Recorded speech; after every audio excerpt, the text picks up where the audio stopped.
Hi everybody, this is Dr. Dan Lawrence. I hope you're enjoying the Writer's Portfolio class so far. I hope you're enjoying the readings. Hope you're enjoying the process of thinking about who you are as a writer and what you do and why. The purpose of this video is going to be to just chat with you about the major assignments for the course and maybe just provide a little more context for those assignments and some tips and general kind of ideas as a supplement to the detailed assignment descriptions that are already in Canvas. So I'll kind of work off of that. So in this video, I'll walk you through, the writer's statement and the website portfolio, and then your writer's resume as well. Just some context here. So the first thing we're thinking about is the writer's statement. So, again, you know how to take a college course at this point, but you have your weekly readings and discussion board posts, and then in the background, you should be working on these bigger projects throughout the class. So, your writer's statement is due during week 4, and the first draft of your website will be due in week 8. Your resume will be due week 12. Your final website edited and completed will be due week 13, and then a final reflection video week 14. And some of those deadlines kind of come up tight, against one another. So you don't want to procrastinate and be trying to fire those all off at the last minute, right? You're going to want to be working on those projects throughout the semester. So the first thing to think about is your writer's statement. That's where we're really starting. And the book that goes along with that is The Writing Life. And I think you can draw a lot of inspiration from some of those narratives and essays and writers writing about writing, right? That's what you're thinking about here. And I think that the trick to the writer's statement is to be really specific, right? You're trying to think like a professional writer. You're trying to label what it is that you do. And so you want to look for examples, right? So maybe seek out, look at the websites of your favorite writers or read the biographies, bio snippets, not full biographies, little snippets of your favorite writers, or read some of their Wikipedia pages, or just kind of browse around and get a sense for that type of language. For an example, like I primarily write nonfiction about human issues with technology right now. And I write about issues related to disinformation with a rhetorical theoretical background. That's kind of boring, but I'm an academic, right? That's what I do. But as a writer, that's what I do, right? I write, nonfiction that deals with issues related to human confrontations with technology, especially as it relates to disinformation, and it has an underlying rhetorical theoretical framework to it. So think about, what is it that you do? Do you write primarily fiction or nonfiction? What are what genres within fiction or nonfiction? Short stories or novellas? And then what kind of themes do you address in your writing? Is it about, the pending environmental catastrophes and you illuminate that with a sense of place? Or do you focus on, deep kind of psychological issues and illuminate something about humanity therein? Or, what are the themes that you come across, and what types of characters, and what do they do, and what are the kind of patterns across your work? You're trying to figure out what it is, what are the threads, right? What are the threads across the type of writing that you do, and find a way to articulate it. And then look for connection points. What were your inspirations? Who are the writers or theorists or philosophers or thinkers who inspired your writing, and how, and what theories, and why? And then what is it that draws you to those particular genres or those particular themes? Is it some kind of personal experience or professional background? Or, just for example, maybe your writing focuses on issues with animal rights, and you do that through short stories, and you do it through, hyper realistic um, characters who are involved in the agricultural industry, and that's inspired by the work of Michael Pollan, who's a science writer, and you grew up on a small farm or something like that, right? It's all cohesive. There's threads of connection that all makes sense, right? If that were you, if you were a short story writer, you write fiction, you write short stories about animal rights issues inspired by specific writers who write about those things, and you have some kind of personal experience that connects you to it, and you it's all it's all connected, right? It's all cohesive, right? So whatever it is you do, try to think of all those points of connection, inspirations and personal experiences and professional experiences, and try to fit it all together into a cohesive narrative that tells the story about you as a writer. That's your writer statement. And there's a lot of room for creativity and expression there. It's ultimately you. But there also needs to be, it needs to be, it has to have a certain level of professionalism, right? That you're really specifically articulating in the academically appropriate language the specific type of writing that you do. It's like it's a professional statement of what you do as a writer. Okay, so that's the writer's statement, and then that goes on the website, right? So now I'll talk about some tips for your website. So you can see that draft of that portfolio website is going to be due at the end of week 8.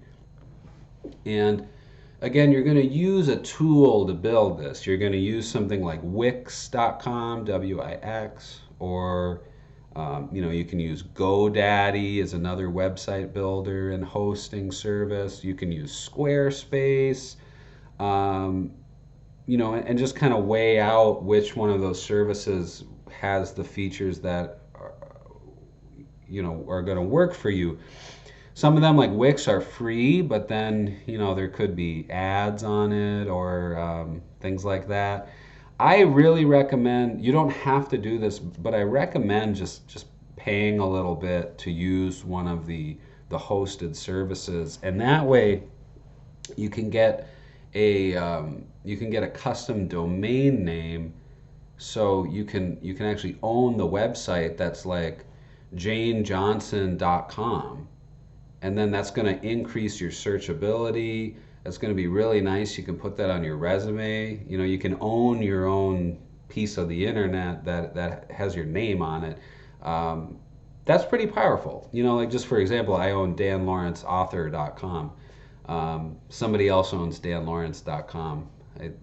There's quite a few Dan Lawrences out in the universe, and you might run into that same trouble too if you have a common name. But you can play around with that, Jane Johnson Writer, or JaneJohnsonAuthor.com or something like that, or first name, middle name, last name.com. I really encourage that. Again, it's not a requirement of the class, but I think it's a nice idea to own the domain, the domain name that is your name, and it's usually pretty cheap. It's like $10 a year or something like that, to own and host that. So that's something to think about too if you want to do that. I encourage doing that, but you don't need to for the class. There are free services, like WordPress is free. A little bit harder to use. WordPress is a little bit clunky. I don't recommend that if you don't have any web building experience. WordPress can be kind of clunky, and there aren't as many pre-built templates in there. Last time I checked, anyway. It's more built for blogging rather than static web page building. Some of the nicer ones are like Wix, Squarespace, and GoDaddy has a pretty okay web drag and drop web builder too, and Wix, Squarespace, they both have templates, so kind of like pre-built websites that you can just drop in your content. You should still, tweak it to your liking and tweak it in a way that expresses your identity as a writer. But at least that saves you some of the design work. You say, for example, you go to Squarespace, you sign up for an account, you pay a little bit of money to buy your domain name, and then you pick out a template that specifically is a portfolio. It's built, that template is made for a professional portfolio website. That gets you quite a bit of the way there. And then you just build out some pages, home page, your writer statement page, your resume page. You upload some of your writing samples on there, and have a contact page. And that's the bones of it. That's the kind of what we would call the architecture of the website, right? It has a home page and then 4 pages that go off of it. And you don't really need sub pages underneath any of those pages unless you want to do that. But then you start building kind of a complex website at that point. So you can keep it pretty simple. You can add other things too. For example, we have a lot of writing majors who also write and publish their own music, or they are also freelance photographers or journalists. So they might have a specific page that's like journalism samples or media samples, and then they put links to their articles that have been published in newspapers or online zines or stuff like that. Or if you've done a lot of publishing, you could put links to your publications. If you do graphic design work, you could make a graphic design sample page. You can kind of play with this so that it's for you, right? Yes, it's for the class and you have to do it for this class, but it's ultimately for you and to help you on the job market and to kind of collect all your stuff in a professional portfolio. So that's basically it. I'm looking at the assignment description for the website portfolio right now. You have your home page, writer statement page, your resume, your writing samples, and a contact page. And then I have some, bullet points there you can go through.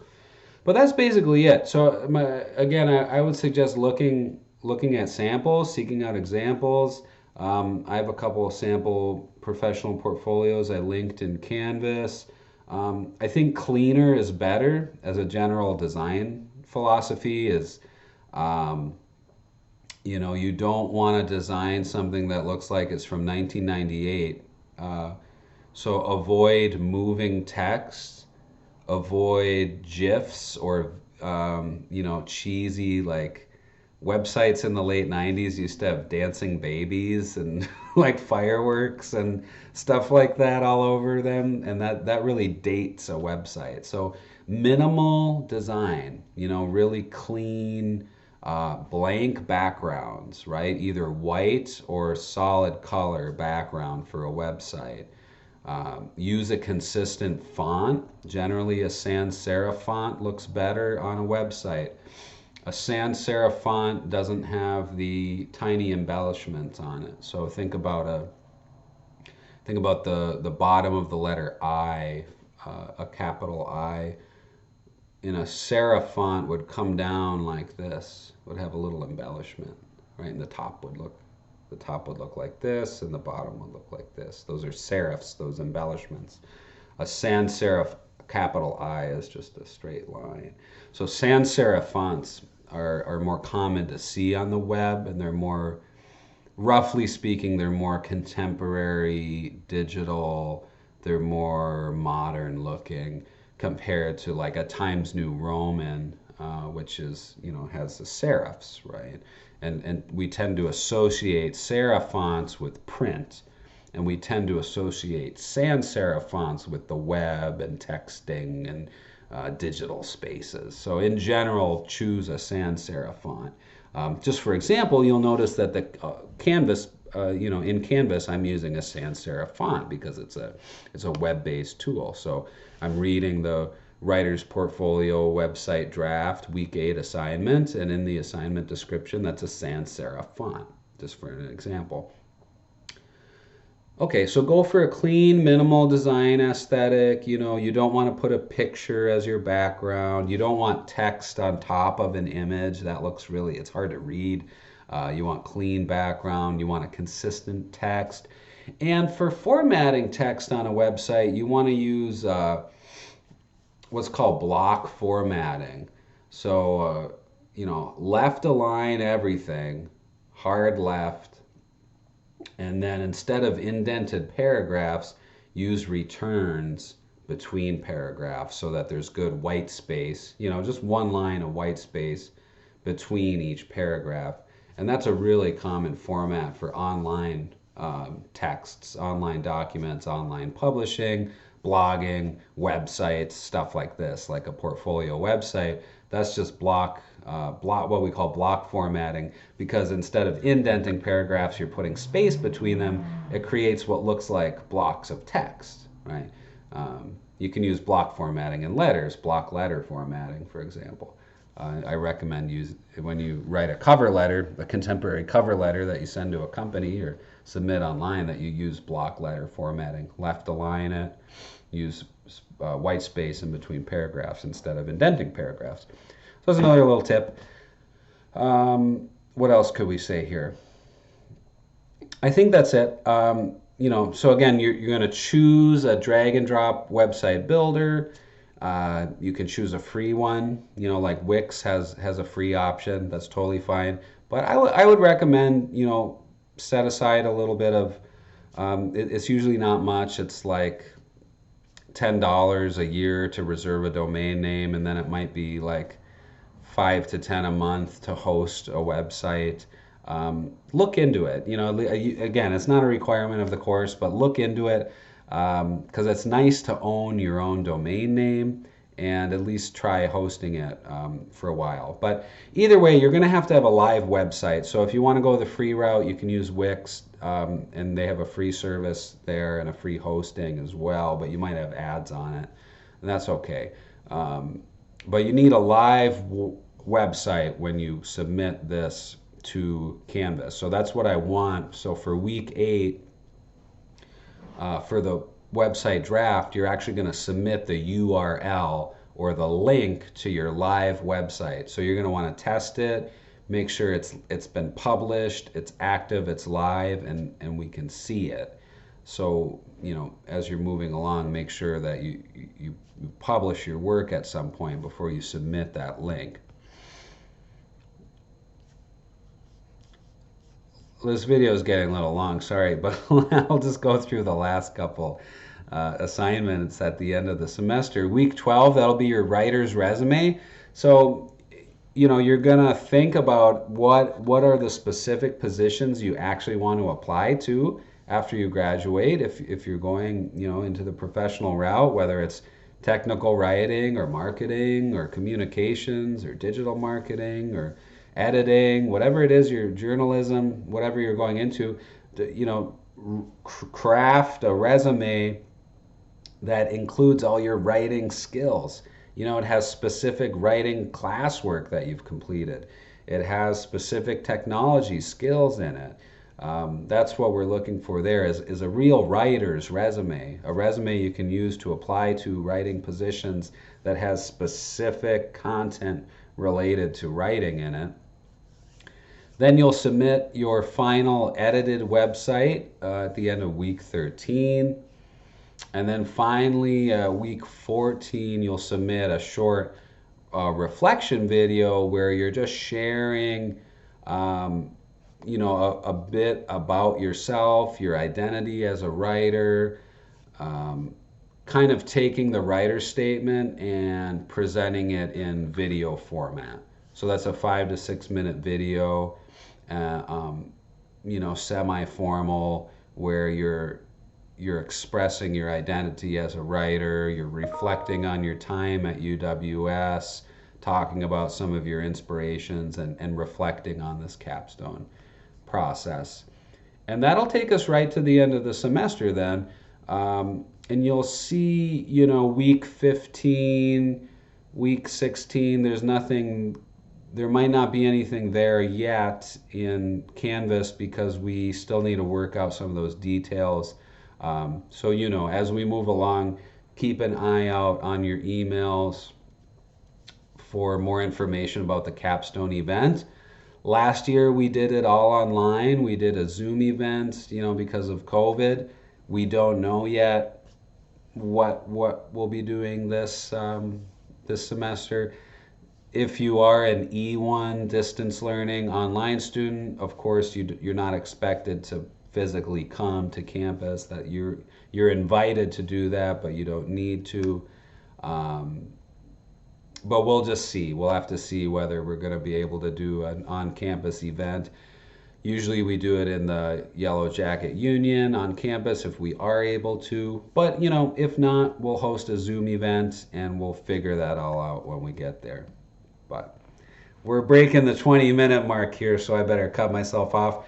Again, the purpose of this video is just to give some context around your major assignments, give you a couple little tips, some pointers, and get you headed in the right direction for your major assignments for the Capstone course. So, as always, feel free to get in touch with me if you need help with anything at all. I'm here to be your guide, here to help you out with this process. So, and I just realized there's like a box of garbage in the background, so sorry about that. Don't do that. It's ironic because I'm always telling my students to, you know, make sure to carefully consider what's in the background of their videos and think about the mise en scène of your video presentations. Meanwhile, there's a box of trash behind me. But all right, something to laugh at. You gotta enjoy your life. I'll see you all around. Take care of yourselves.